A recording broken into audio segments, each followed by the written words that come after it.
Hi there. Today I saw the new film Friendship, and now I want to tell you about it. Friendship is a dark comedy about a suburban dad having a midlife crisis after meeting his cool new neighbor. Andrew DeYoung wrote and directed the film, which stars Tim Robinson, Paul Rudd, and Kate Mara. Friendship feels like being tied to a chair and having someone with an awful voice sing commercial jingles at you all day. You're either really into the absurdity of the situation, or it's just an awful experience that you can't wait to get out of. There really is no in-between. The story follows a suburban dad called Craig. He has a recovering wife and a teenage son, but neither likes him very much. That's because Craig is a selfish idiot who is constantly trying too hard to impress other people. He ends up doing insane things like eating a bar of soap while calling himself a naughty boy, and tries to cover it with quirky little lines. One day, some mail is wrongly delivered to Craig's home. He goes to return the mail and meets with his new neighbor, a weatherman called Austin. The two immediately hit it off as friends and start hanging out. Craig quickly develops a man crush on his new friend and then promptly ruins it by being an insane weirdo.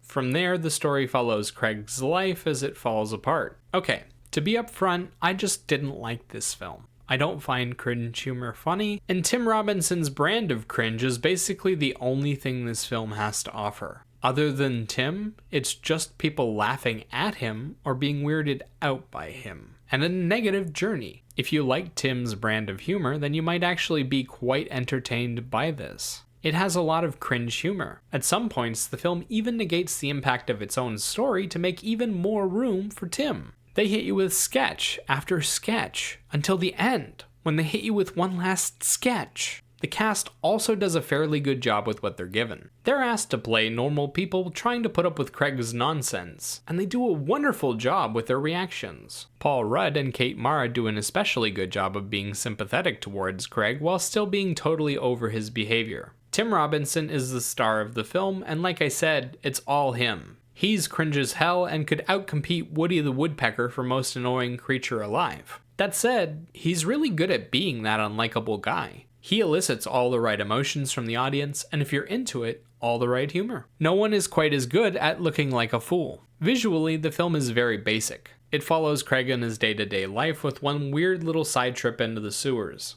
They film things clearly and do a good job of getting everyone's reactions in, but there's nothing special happening here. Just a lot of goofy sketch work in normal locations. Sound-wise, the film employs a few classical tracks and a few instrumentals. They use them to add eerie and creepy vibes every once in a while and to punctuate a joke. The music is used well to tell the story, but isn't a major part of it. Which brings me to the negatives for the film. The story doesn't make sense, and doesn't give you a reason to keep watching it. The entire thing is about the world's most unlikable man losing everything. The problem is that it doesn't explain how he had anything to begin with. He's so unlikable that I have a hard time believing anyone would willingly marry a man like him. There's also no reason to keep watching unless you want him to suffer, or you want to laugh at how ridiculous he is. It's like torture porn for people who don't like violence. Cast-wise, there's nothing special happening here. Tim Robinson is Tim Robinson. The rest of the cast are normal people trying to put up with him. Paul Rudd gets to do a few interesting moments, and so does Kate Mara, but not enough to really stand out. Visually and sound-wise, the film lacks anything that might make it stand out. There's a lot of generic music, normal everyday locations, and just one sewer system. The sewers were kind of neat, but other than that, everything else is mundane. The closest the film comes to doing anything special is when Craig starts falling for Austin. He starts experiencing a form of time dilation, and we get little images blended over the scenes. It's trippy and kind of fun, but again, not enough to even remotely make the film worth seeing. Personally, I just found this film to be torture.